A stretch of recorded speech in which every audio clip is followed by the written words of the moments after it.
So let's kind of wrap with what could possibly be blended deliverables. So I know that in some circles that's treason, but other places where it's expected. So it depends on your work environment.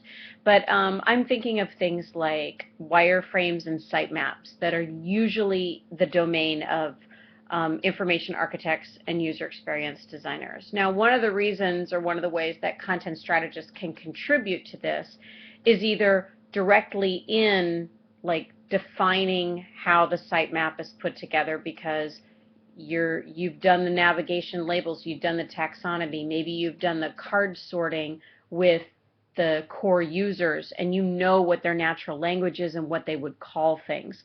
So in that way, you're helping to shape what the sitemap is because you're defining those navigation labels and those content buckets.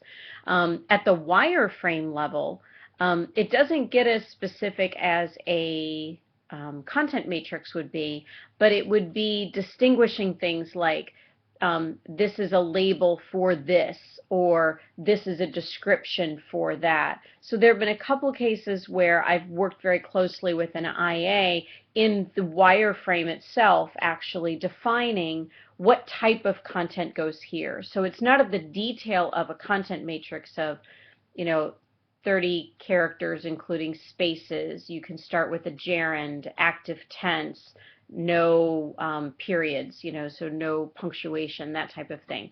So it's not at that level, but it's at a much higher level. So it's for developers, but it's also something that we're often sharing with clients, especially higher fidelity wireframes, where they need to understand, well, what role does content play in this here right now? Another blended deliverable might be a competitive analysis or even a current state analysis. So in that regard, you could end up presenting to the client like, this is your current state of your website or your mobile app, and then having both the user experience design say or perspective in it, as well as the content perspective. So it may be the case where if you change the navigation to make this more findable or useful to the user, then this content is now much more accessible. So sometimes it's often attacking it from kind of the UX perspective and the content perspective is going to really make your case for either developing new content, rearranging existing content, or having a do-over.